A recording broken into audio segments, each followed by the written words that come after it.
আমাৰ যিবিলাক নৱনিযুক্ত প্ৰাৰ্থী আহিছে লগত দেউতা মাক লৈ কোনে কোনে আহিছে হাত দাঙক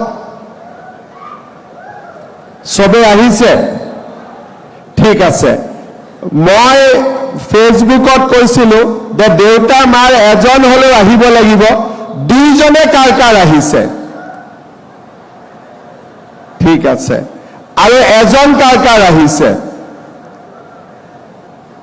বঢ়িয়া লগত মই বাচ্চা লৰাও দেখি আছো কেঁচুৱাও দেখি আছো এটো কেনেকৈ আহিলে ইউ আই বাবা পিছত হবি পুলিচ হবি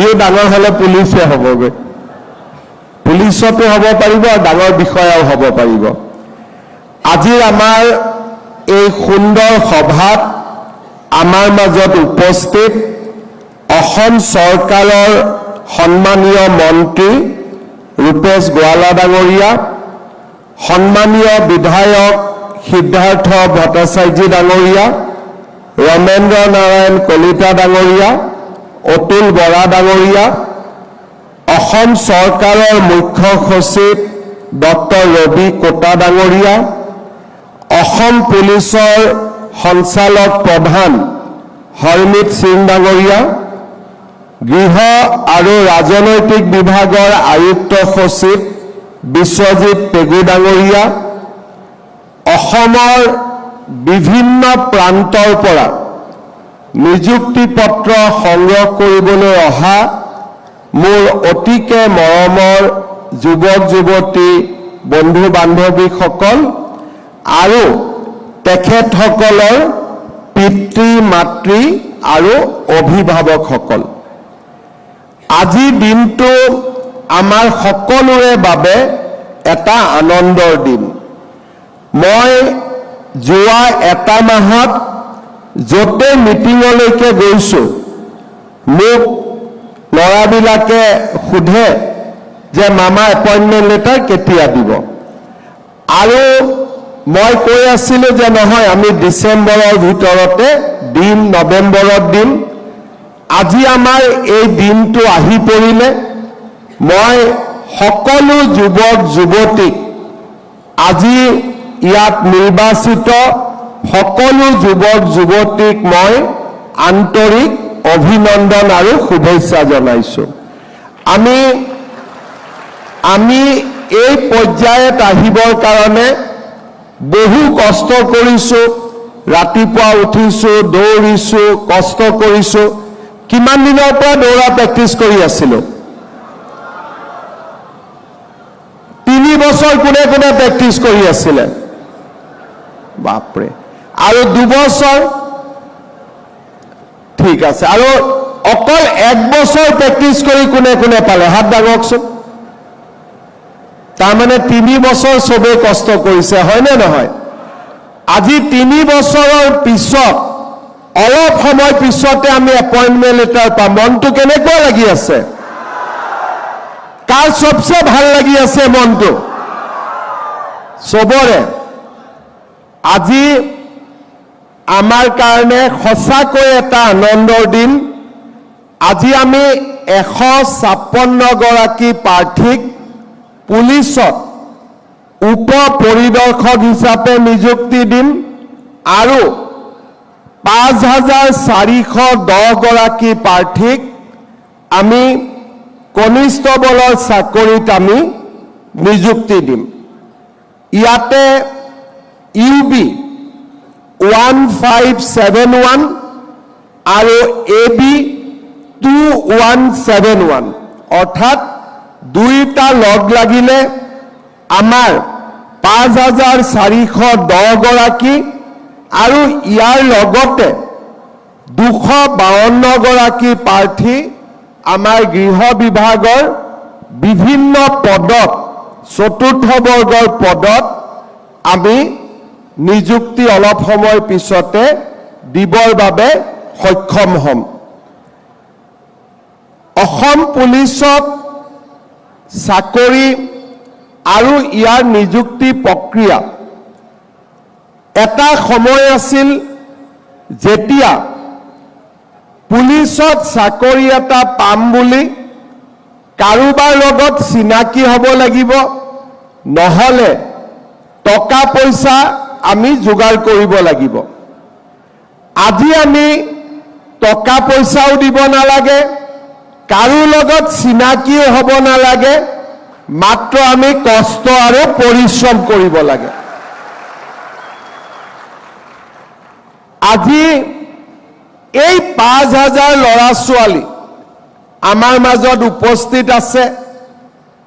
ই আমাক কি বুজাইছে যে আমাৰ অসমত চৰকাৰী চাকৰি পাবৰ কাৰণে কাকো 1 টকাও ঘোষ দিব নালাগে। লাগে নেকি? কোনোবাই 1 টকাও দিছে নেকি চাকৰিৰ কাৰণে? আজি আমি সকলোৱে 3 বছৰ কষ্ট কৰাৰ পিছত মেৰিটত আৰু কষ্ট আৰু পৰিশ্ৰমৰ ফল হিচাপে আজি আমি চৰকাৰী চাকৰি পাবলৈ সক্ষম হলো। 5 বছৰ আগতে, 10 বছৰ আগতে আমি কোনেও পৰিশ্ৰম কৰি চৰকাৰী চাকৰি নললোহেঁতেন। আমি কোনোবা বিষয়া, কোনোবা নেতা বা কাৰোবাৰ জৰিয়তে চৰকাৰী চাকৰি এটা পাবৰ বাবে চেষ্টা কৰিলোহেঁতেন। মাজত মানুহ থাকিলেহেঁতেন, কাৰোবাৰ মাটি বন্ধক দিব লাগিলেহেঁতেন, কোনোবাই মাটি বিক্ৰী কৰিবলগীয়া হ'লহেঁতেন, 10 জনে চাকৰি পালেহেঁতেন, 100 জনৰ পইচা মাজৰ মানুহে খাই পৰিয়ালটোক ধ্বংসৰ মুখলৈ লৈ গ'লহেঁতেন। আজি আমাৰ ৰাজ্যত এটা সম্পূৰ্ণ বেলেগ পৰিৱেশৰ সৃষ্টি হৈছে। যোৱা ইলেকশ্যনৰ আগতে মই যেতিয়া অসমৰ প্ৰান্তে প্ৰান্তে ইলেকশ্যনৰ মিটিঙত গৈছিলোঁ, মই এটা কথা দেখা পাইছিলোঁ যে আমাৰ যুৱ শক্তিৰ মাজত এটা হতাশাৰ বাতাবৰণ আছে। চৰকাৰী চাকৰি পাবৰ কাৰণে টকা লাগে, পঢ়ি লাভ কি হ'ব, ভাল ৰাস্তাত থাকিলে লাভ কি হ'ব, এই কথা চিন্তা কৰি বহু যুৱক যুৱতী বিপথে পৰিচালিত হৈছিলে। কোনোবাই ড্ৰাগছ আৰু মদৰ প্ৰতি আসক্তি হৈছিলে, কোনোবাই জীৱনত একো নহ'ব বুলি কৰ্ণাটক, অন্ধ্ৰ প্ৰদেশত সিকিউৰিটি গাৰ্ডৰ কাম কৰিবলৈ আমাৰ অসমৰ পৰা গুচি গৈছিলে।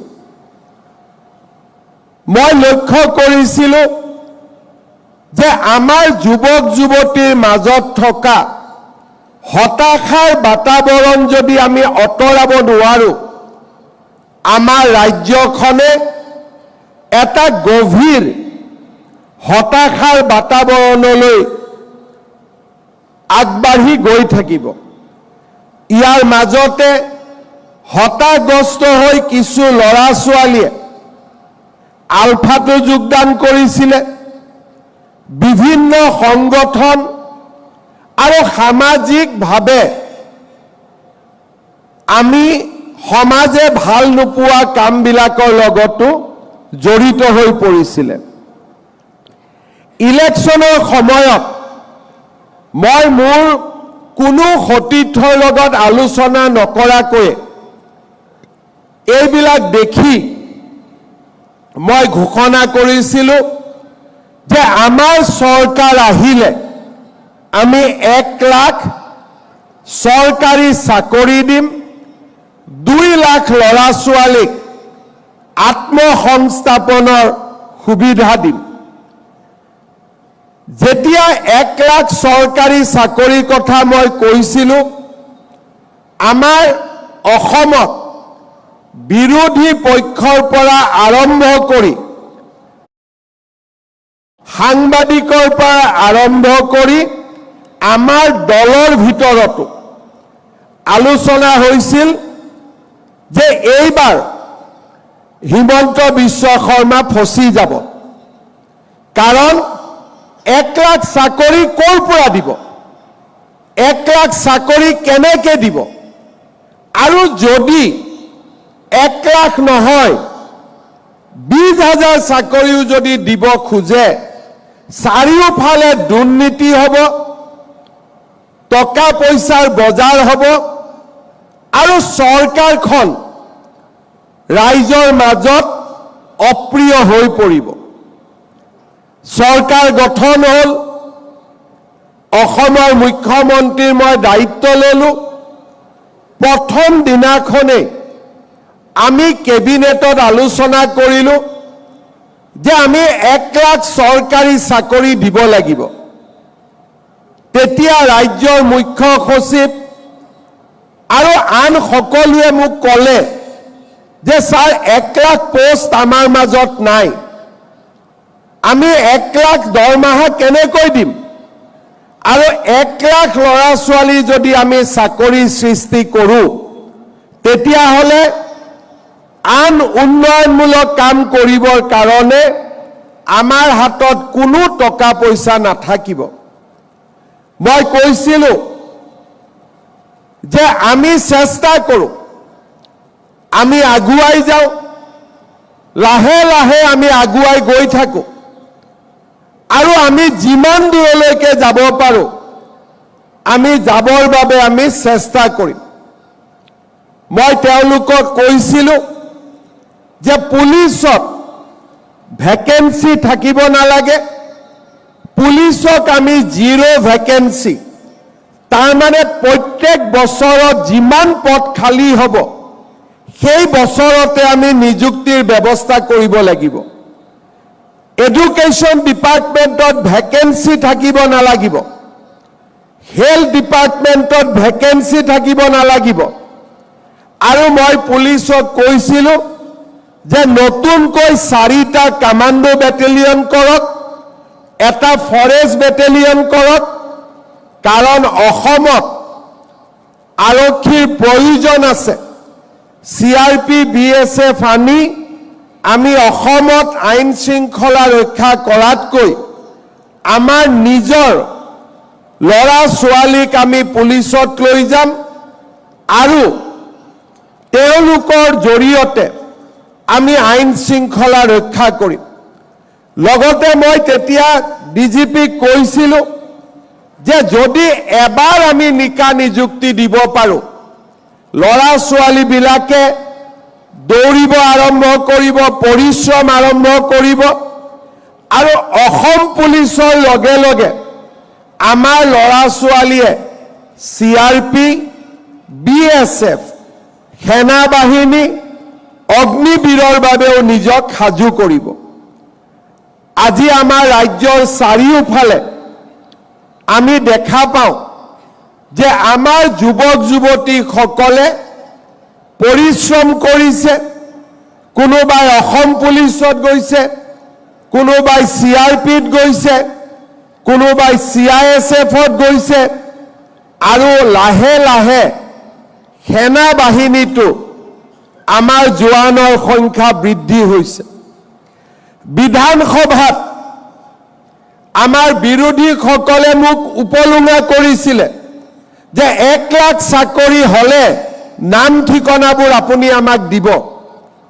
মই মনতে ভাবিছিলোঁ যে 2021 চনত 22 চনত মোক আপোনালোকে উপলুঙা কৰিব, কিন্তু 2025 চন 26 চন পাওঁতে পাওঁতে আপোনালোকে এই কথাবোৰ পাহৰি যাব।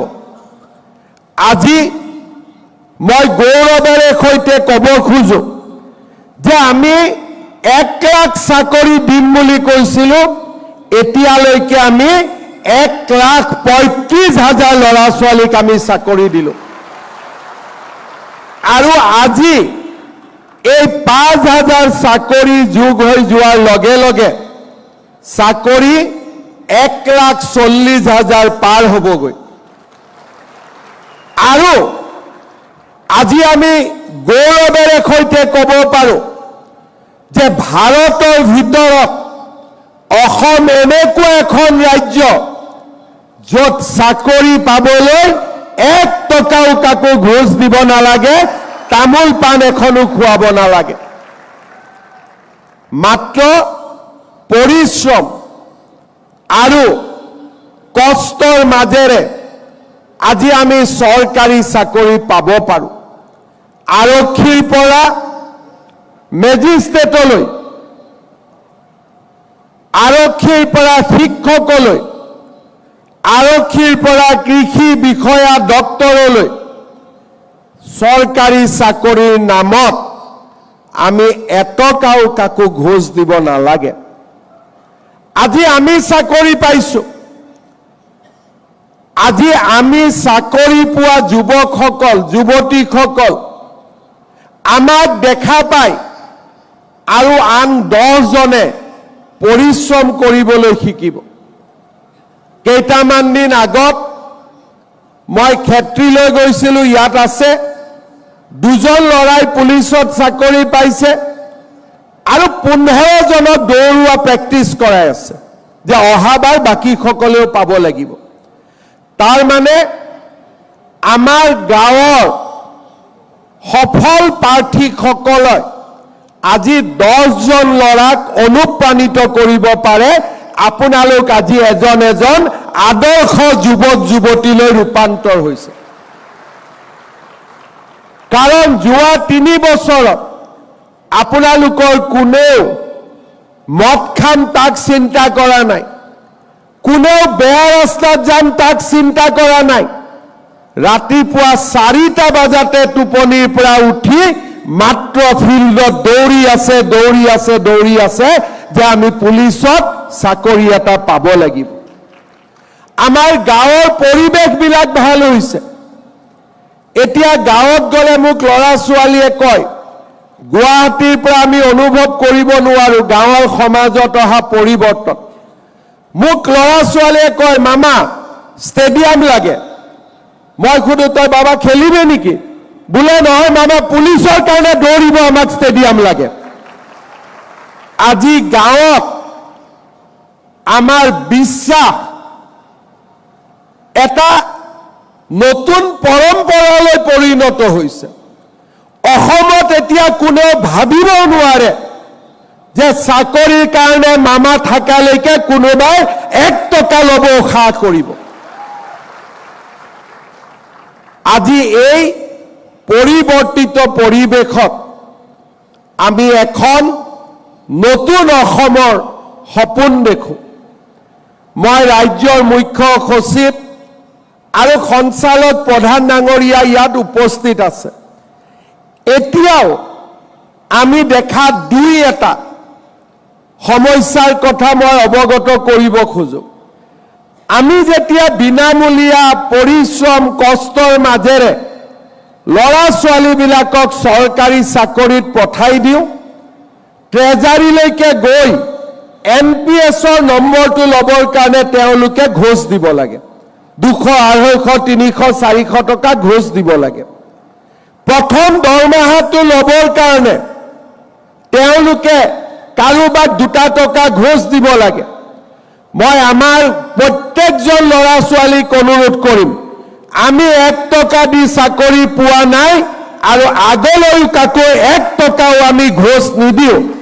আৰু কোনোবাই যদি 1 টকাও ল'ব খোজে আপোনালোকে মোক জনাব আৰু আমি নিশ্চিত কৰিম DGP চিফ সেক্ৰেটাৰী সকলোৱে যে চাকৰি লোৱাৰ আগতো পইচা দিয়া নাই, চাকৰি লোৱাৰ পিছতো আমি কাকো টকা নিদিওঁ। ই আমাৰ প্ৰতিজ্ঞা হ'ব লাগিব। পোষ্টিং দিওঁতেও আমি চেষ্টা কৰিছোঁ যাতে আপোনালোকে ট্ৰেন্সফাৰ বিচাৰিবলগীয়া নহয়। হয় ঘৰৰ জিলাত, নহলে ঘৰৰ ওচৰৰ জিলাত আমি যিমান পাৰোঁ চেষ্টা কৰিছোঁ। 90 জনৰ চেষ্টাত আমি সফল হৈছোঁ। 10 জনক আমি আজি কৰি হয়তো কৰিব পৰা নাই, কিন্তু কেইদিনমান পিছত আজিকালি আমি নতুন নিয়ম কৰিছোঁ। চৰকাৰৰ চাকৰিৰ বদলীকৰণৰ সুবিধাৰ বাবেও আমি স্বাগত সতীৰ্থ বুলি এটা পৰ্টেল কৰিছোঁ, যাতে আমি নিজৰ ভিতৰতে ট্ৰান্সফাৰবোৰ কৰি থাকিব পাৰোঁ, কাৰো ওচৰত যাব নালাগে। যোৱাবাৰ আমি একেদিনাই 16,000 ল'ৰা ছোৱালীৰ আমি ট্ৰান্সফাৰ পোষ্টিং কৰিছোঁ, কোনো অফিচত যাবলগীয়া হোৱা নাই পৰ্টেলৰ জৰিয়তে। এইবাৰো আমি পুলিচত চাকৰি দিওঁতে চেষ্টা কৰিছোঁ যাতে ছোৱালীবিলাকে হোম ডিষ্ট্ৰিক্ট পাওক, ল'ৰাবিলাকে হোম ডিষ্ট্ৰিক্ট নাপালেও কাষৰ জিলাখনত অন্তত চাকৰি পোৱাৰ সুবিধা পাওক। আমি চেষ্টা কৰিছোঁ কাৰণ আমি এখন নতুন অসম বিচাৰোঁ। আজি নতুন চাম আৰক্ষীৰ মই এটা কথা আজি ক'ব খোজো যে আমি যেতিয়া সমাজত থাকোঁ আৰু গাঁৱৰ মানুহ সমাজৰ মানুহৰ লগত আমি কথা পাতি থাকোঁ, মোক সকলোৱে কয় যে মামা ছাৰ নতুন পুলিচবিলাক বৰ ভাল, টকা পইচা একো নোখোজে। তাৰ মানে মই পুৰণা পুলিচবোৰ বেয়া বুলি ক'ব খোজা নাই, কিন্তু অন্তত নতুন এছআই, নতুন ডিএছপি, নতুন পুলিচৰ বিৰুদ্ধে অভিযোগ আজি এক প্ৰকাৰ নাই বুলি আমি ক'ব পাৰোঁ, যিসকলে যোৱা 5 বছৰত নিযুক্তি পাইছে। আপোনালোকে চাব পুলিচৰ বিৰুদ্ধে লিখা বাতৰিবিলাকো আজি কমি গৈছে। আৰু এটা কথা সকলোৱে মনত ৰাখিব, পুলিচৰ কাম দুখীয়াৰ বিৰুদ্ধে লাঠি চলোৱা নহয়, পুলিচৰ কাম হৈছে অপৰাধীৰ পিঠিত দাণ্ডা চলোৱা, অপৰাধীৰ পিঠিত দাণ্ডা চলোৱা, দুখীয়া মানুহৰ নহয়। আগত এছাম পুলিচ আছিল, ৰিক্সাৱালা পালে পিঠিত লাঠি মাৰে, কিন্তু আমাৰ ইয়াত গোট খোৱা বহুতৰ দেউতাই নিজে ৰিক্সা চলায়। আগতে বজাৰত তৰকাৰী বিক্ৰী কৰা মানুহজনক লাঠি চলায়। আজি মই আপোনালোকক দেউতা মাক লৈ আহিব কিয় কৈছিলোঁ, কাৰণ আপোনালোকৰ দেউতায়ো তৰকাৰী বিক্ৰী কৰে। আজি বহুতে গাঁৱৰ খেতিয়কজন থানাত আহিলে বেয়া ব্যৱহাৰ কৰে।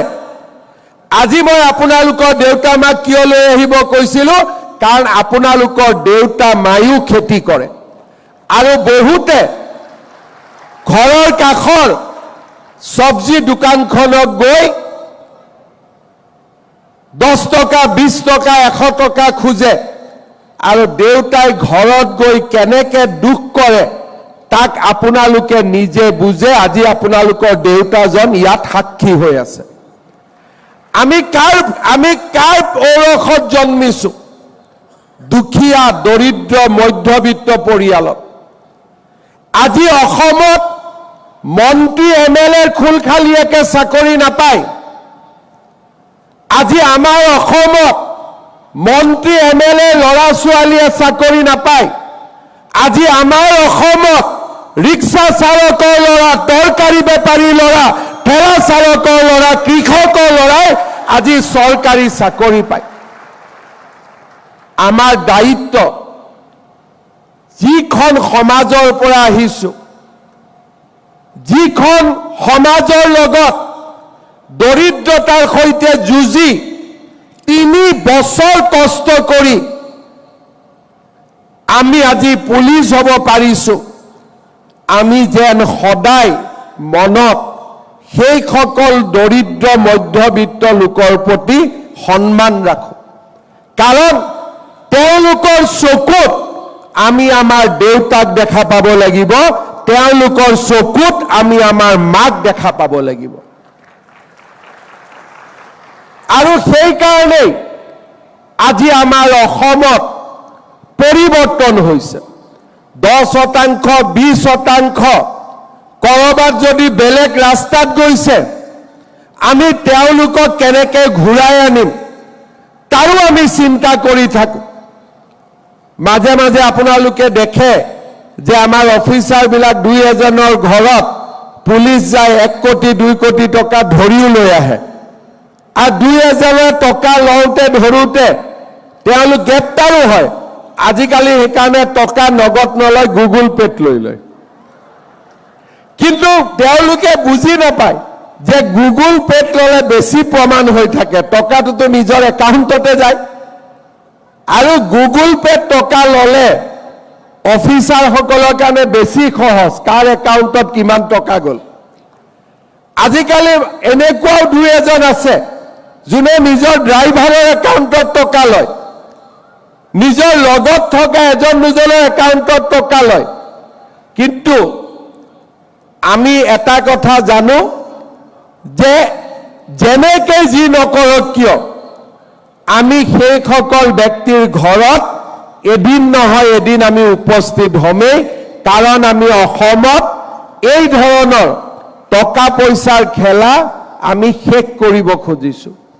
যোৱা 5 বছৰত আমি সফল হৈছোঁ, নহ'লে এই 1,35,000 দুখীয়া ঘৰৰ ল'ৰা ছোৱালীয়ে কেতিয়াও চাকৰি নাপালেহেঁতেন। আজি আমাৰ কাৰণে এটা আনন্দৰ দিন, স্মৰণীয় দিন। মই সকলোকে আকৌ এবাৰ শুভেচ্ছা জনাম আৰু আজি ঘৰত গৈ নিজৰ ভাইটি ভণ্টিক সকলোৱে ক'ব লাগিব যে আজি আমি এপইণ্টমেণ্ট লৈ আহিলোঁ আৰু অহা 2 দিনত মামাই নতুন এডভাৰটাইজ দিব, গতিকে আমি দৌৰা কাম চলাই থাকিব লাগে। আজি গ'ল, কালি গ'ল, পৰহি দিনাখন আমি আকৌ 5,000 পোষ্টৰ আমি এডভাৰটাইজ মুকলি কৰি দিম। তাৰ মানে অসমত নিযুক্তি চলিয়ে থাকিব। আজি আমি পালোঁ, ঘৰত গৈয়ে ভাইটিক ক'ম যে আজিৰ পৰা তই দৌৰিব আৰম্ভ কৰ, কাৰণ এডভাৰটাইজ আৰম্ভ হৈ গ'লেই। আমাৰ বন্ধুসকলক ক'ম যিসকলে নোপোৱা বুলি দুখ কৰি আছে যে তহঁতি চিন্তা কৰিব নালাগে, আকৌ পোষ্ট ওলালে আকৌ চেষ্টা কৰিব লাগে। আৰু অহাবাৰ ইলেকশ্যনৰ পিছতো 1 লাখ গৈ 2 লাখ পাই যাবগৈ, আৰু কিমান আগুৱাই যাবতো চিন্তাই নাই। আমাৰ সুবিধা ওলায়ে থাকিব, আৰু তাৰ কাৰণে আমি সকলোৱে পৰিশ্ৰম কৰি থাকিব লাগিব আৰু সকলোৱে নিজৰ দায়িত্ব সুন্দৰভাৱে পালন কৰি থাকিব লাগিব। আজি আমি অলপ ভাল কৰি কথা পাতিছোঁ। যেতিয়া ইউনিফৰ্ম পিন্ধিম মোক লগ পালে ডাঙৰ অফিচাৰবিলাকে কথা পাতিব নিদিব, ক'ব পুলিচত ডিচিপ্লিন আছে। পুলিচত ডিচিপ্লিন আছে, সঁচা কথা, কাৰণ আৰক্ষী ডিচিপ্লিন আৰু শৃংখলাৰ ওপৰত চলে। ইয়াৰ পৰা গৈ আমি ট্ৰেইনিং ল'ম। আমাৰ লাচিত বৰফুকন পুলিচ একাডেমীত আমাৰ ট্ৰেইনিং হ'ব। SI সকল নেপাত যাব, লাচিত বৰফুকন পুলিচ একাডেমীটো যাব। আজিৰ পৰা আমাৰ জীৱনলৈ পৰিৱৰ্তন আহিব, কাৰণ আজিৰ পৰা আমি ইউনিফৰ্ম পিন্ধিম। আজিৰ পৰা নালাগে, 10 তাৰিখে জইন কৰিলে হ'ব, ঠিক আছে? কোন তাৰিখে জইন কৰিব লাগে মই কৈ দিছোঁ। এইকেইটা দিন 3-4টা দিন, এসপ্তাহ আমি ফূৰ্তি কৰিব পাৰোঁ। 10 তাৰিখৰ পিছত নিজৰ গৃহ জিলাত আমি প্ৰথমতে জইন কৰিম। তাতে আমাৰ স্বাস্থ্য পৰীক্ষা হ'ব, আৰু তাৰ পিছত আমি সুন্দৰ কৰি য'ত আমাৰ পোষ্টিং, মোৰ অলপ ভুল হৈ গৈছিল, আকৌ শুদ্ধ কৰি দিছোঁ। 6 ডিচেম্বৰত আমি নিজৰ হোম ডিষ্ট্ৰিক্টত যাব লাগিব মেডিকেল এক্সামিনেশ্যনৰ কাৰণে। কোন তাৰিখে যাব লাগিব? 6 তাৰিখে নিজৰ গৃহ জিলাত আমাৰ মেডিকেল এক্সামিনেশ্যন হ'ব, আৰু 15 তাৰিখে আমি 10 তাৰিখে আমি নিজৰ পোষ্টিং, মেক্সিমামৰ গৃহ জিলাতে আছে, যাৰ ওচৰৰ জিলাত পোষ্টিং আছে পোষ্টিঙত যাব লাগিব। আৰু তাৰ পিছত আপোনালোকক আমি ট্ৰেইনিঙৰ বাবে মাতিম, আৰু আপোনালোকৰ ট্ৰেইনিং আমাৰ নিজৰ বেটেলিয়নতো হ'ব। কিছুমানৰ ট্ৰেইনিং নিজৰ বেটেলিয়ন, আৰু কিছুমানৰ ট্ৰেইনিং আমাৰ লাচিত বৰফুকন পুলিচ একাডেমীত হ'ব। কষ্ট কৰি আমি ট্ৰেইনিং কৰাৰ পিছত আমাৰ পাছিং আউট পেৰেড হ'ব আৰু পাছিং আউট পেৰেডৰ পিছত আমি আমাৰ কৰ্তব্যৰ পথত আমাৰ যাত্ৰা আৰম্ভ কৰিম। তাৰ মানে 6 তাৰিখলৈকে আমি চিভিলিয়ান, আজি 3, 4, 5, 6 এইকেইদিনৰ হাতত আছে। 6 তাৰিখৰ পৰা কিন্তু আমি এটা ডিচিপ্লিনৰ মাজত সোমাই যাম। আৰু আজি অসম পুলিচে শৃংখলাবদ্ধতা, পাৰদৰ্শিতা আৰু গোচৰৰ অনুসন্ধান এই গোটেইবিলাকৰ ক্ষেত্ৰত আজি আমি বহুত আগবাঢ়ি গৈছোঁ। যোৱা 7 দিন আগতে ভাৰত চৰকাৰৰ গৃহ মন্ত্ৰালয়লৈ তেওঁলোকে ৰেংকিং কৰিছিল আৰু নিউ ক্ৰিমিনেল ল ইনভেষ্টিগেশ্যনত তেওঁলোকে কৈছিল যে অসম ভাৰতৰ ভিতৰতে 1 নম্বৰ ৰাজ্য যোনে নতুন পুলিচ আইন মতে আটাইতকৈ বেছি ভাল কাম কৰিব পাৰিছে। আজি আমি যোৱা 5টা বছৰত বহুবিলাক কাম আমাৰ আৰক্ষীত হৈছে। গোচৰৰ সংখ্যা 1,21,000-ৰ পৰা 50,000-লৈ হ্ৰাস পাইছে।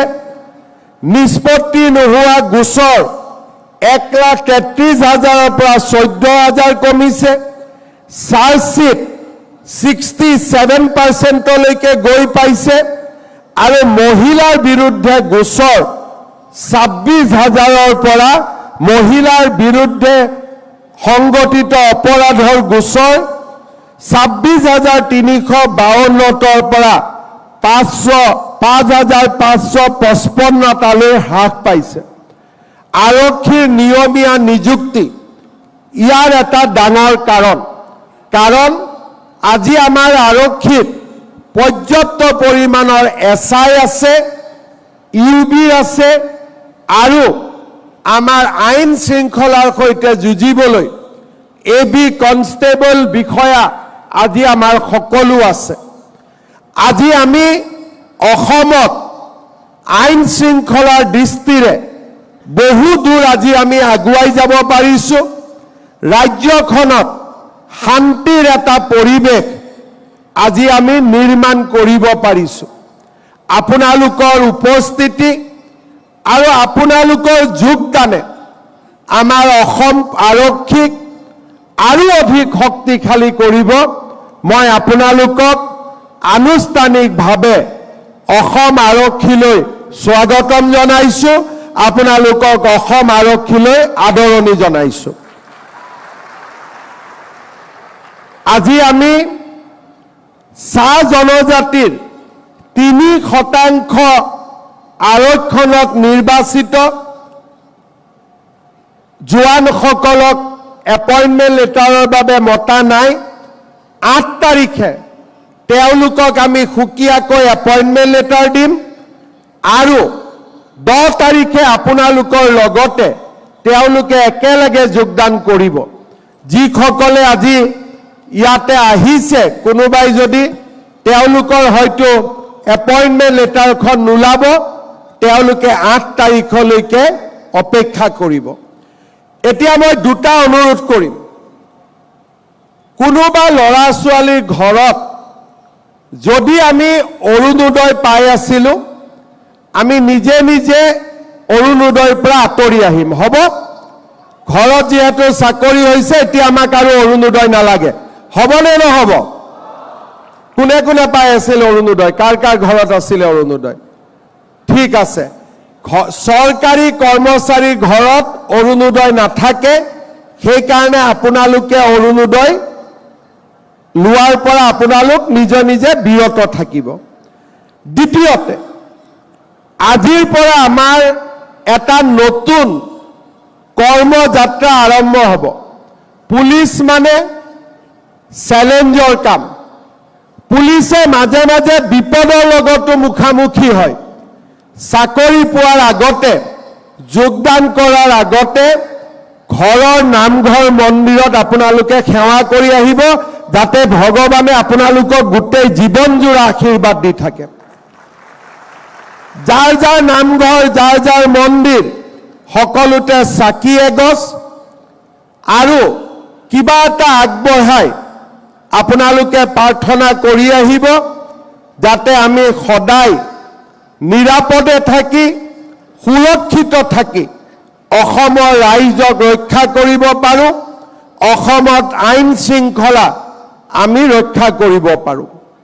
যিদিনাখন আমি পাছিং আউট পেৰেড ল'ম, সিদিনাখন আমি প্ৰতিজ্ঞা কৰিম যে ৰাইজৰ স্বাৰ্থত আমি মৃত্যুকো সাৱটি ল'ব ভয় নকৰোঁ।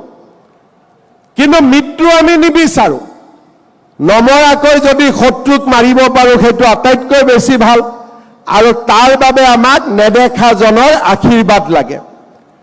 তৃতীয়তে, আৰক্ষীত যোগদান কৰাৰ পিছত দেউতা মাক আমি কোনেও অৱহেলা নকৰোঁ।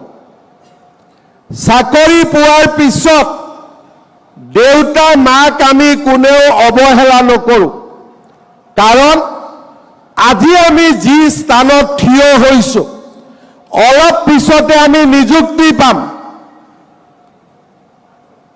তাৰ কাৰণে এইখিনিলৈকে আমি আহি পাইছোঁ। আমাৰ দেউতা মাৰ পৰিশ্ৰমৰ কাৰণে আজি আমি এই স্থানত থিয় হৈছোঁ। দেউতা মা অবিহনে আজি আমি এই স্থানত উপস্থিত নহ'লোহেঁতেন। যেতিয়া আমি জীৱনত হাৰি যাওঁ, মাৰ ওচৰত গৈ আমি কান্দোঁ, কিন্তু সেইজনে আটাইতকৈ ভাল সন্তান, যিজনে জীৱনৰ সফলতাৰ সময়ত দেউতাক মাকক কৃতজ্ঞতা জনায় আৰু জীৱন জুৰি দেউতাক মাকক সেৱা আগবঢ়ায়। মই সেইকাৰণে সকলোকে অনুৰোধ কৰিম যাতে সকলোৱে দেউতা মাক প্ৰতি আমাৰ যি দায়িত্ব আৰু আমাৰ যি কৰ্তব্য, তাক যাতে জীৱনৰ শেষ মুহূৰ্তলৈকে আমি পালন কৰোঁ। যি ল'ৰা ছোৱালীৰ শিৰত, কপালত, মূৰত দেউতা মাৰ আশীৰ্বাদ থাকে, তাক জীৱনত কোনেও পৰাজিত কৰিব নোৱাৰে। তাক আমি সদায় মনত ৰাখি চলিব লাগিব। আৰু সেইকাৰণে আমি সকলোৱে সংকল্প ল'ম যে দেউতা মাৰ প্ৰতি আমি জীৱনটো কৃতজ্ঞ হৈ থাকিম আৰু দেউতা মাক আমি সেৱা কৰিম। পুনৰ এবাৰ মই সকলোকে অভিনন্দন জনাইছোঁ। আমি কেইজনমান যুৱক যুৱতীক নিযুক্তি দিয়াৰ পিছতেই বাকী সকলোৱে কেনেকৈ এপইণ্টমেণ্ট লেটাৰ পাব আমি বুজাই দিম, আৰু সুন্দৰকৈ সকলোৱে নিযুক্তি পত্ৰ ল'ব পাৰিব। আৰু 6 তাৰিখলৈকে আপোনালোকে অলপ গাঁৱত ইজন সিজনক গৈ যাব, নতুন ল'ৰা ছোৱালীবিলাকক অনুপ্ৰেৰণা যোগাব যে তহঁতিও দৌৰা দৌৰি কৰ। আৰু সকলোকে এটাই কথা ক'ব যে অসমত কষ্ট, পৰিশ্ৰম, পঢ়া শুনা কৰিলে চৰকাৰী চাকৰি পাব পাৰে। আমি তাৰ উদাহৰণ। গতিকে সকলোৱে যাতে পৰিশ্ৰম কৰে, পঢ়া শুনা কৰে, আৰু সকলোৱে যাতে এটা প্ৰতিজ্ঞা সন্মুখত ৰাখি, সংকল্প সন্মুখত ৰাখি আগবাঢ়ে। পুনৰ এবাৰ সকলোকে মই অভিনন্দন জনালোঁ, সকলোকে মোৰ মৰম আৰু শুভেচ্ছা জনালোঁ। আমি লগ পায়ে থাকিম। সকলোকে অসম আৰক্ষীৰ পৰিয়াললৈ স্বাগতম জনালোঁ। আৰু যিসকল অফিচাৰ, ডিপাৰ্টমেণ্ট সকলোৱে কষ্ট কৰি আমাক এই পৰ্যায়লৈ লৈ আহিলে, আমি সকলোকে ধন্যবাদ আৰু কৃতজ্ঞতা জনালোঁ।